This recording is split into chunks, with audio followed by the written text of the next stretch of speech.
L'endroit de la nouvelle mobilisation de la Confédération paysanne n'a pas été choisi au hasard. C'est là, derrière ce château d'eau à Saint-Denis-sur-Loire, qu'Aglopolis doit construire la future unité de traitement des pesticides. Un équipement à 2 millions d'euros pour traiter les polluants que l'on retrouve dans l'eau du robinet à Saint-Denis-sur-Loire, à Verdon ou la chaussée Saint-Victor, des résidus de l'activité agricole. En fait, ici, on est sur le plateau de la Beauce.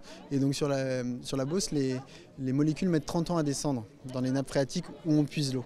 Donc, du coup, ça veut dire que l'eau qu'on boit aujourd'hui, les polluants qu'il y a dans cette eau, datent d'il y a 30 ans.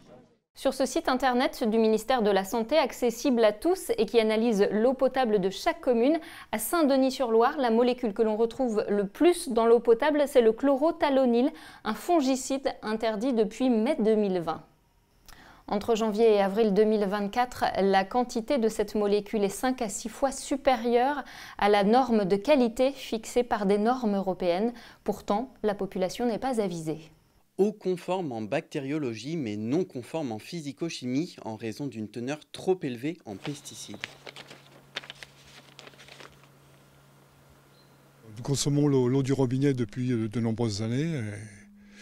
On n'a rien détecté de particulier. J'ai un petit bébé à la maison, là. C'est ma petite fille. Donc c'est clair qu'elle boira plutôt de l'eau minérale en bouteille que l'eau du robinet pour le moment. Le premier magistrat de la commune devrait effectivement annoncer ce type de souci. Nous sommes quelques-uns quand même sur la commune, je crois qu'on est 800 habitants. Il est tout à fait normal que les administrés sachent ce qui se passe dans leur commune. Depuis, la situation n'a pas réellement évolué. Sur ce dernier relevé qui date du 3 octobre 2024, la quantité de chlorothalonil est toujours importante, 0,43 microgrammes par litre d'eau, sauf qu'il n'y a plus de seuil de référence. La limite de qualité a été revue à la hausse, elle est passée de 0,1 à 0,9 microgrammes par litre. Il n'y a donc plus de problème. Il n'y a pas danger à boire cette eau. Il y a effectivement de l'eau qui, pour certains paramètres, dépasse les normes de conformité. Donc, on est dans une eau qui peut parfois être non conforme, mais pour autant, il n'y a pas un risque pour la santé.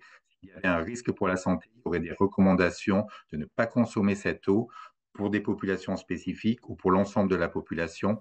D'ici 2028, l'eau de Saint-Denis-sur-Loire devrait donc être de meilleure qualité, grâce notamment à la nouvelle usine de dépollution. Sauf que l'on ne s'attaque pas à la source du problème, les produits phytosanitaires qui viennent polluer les nappes phréatiques.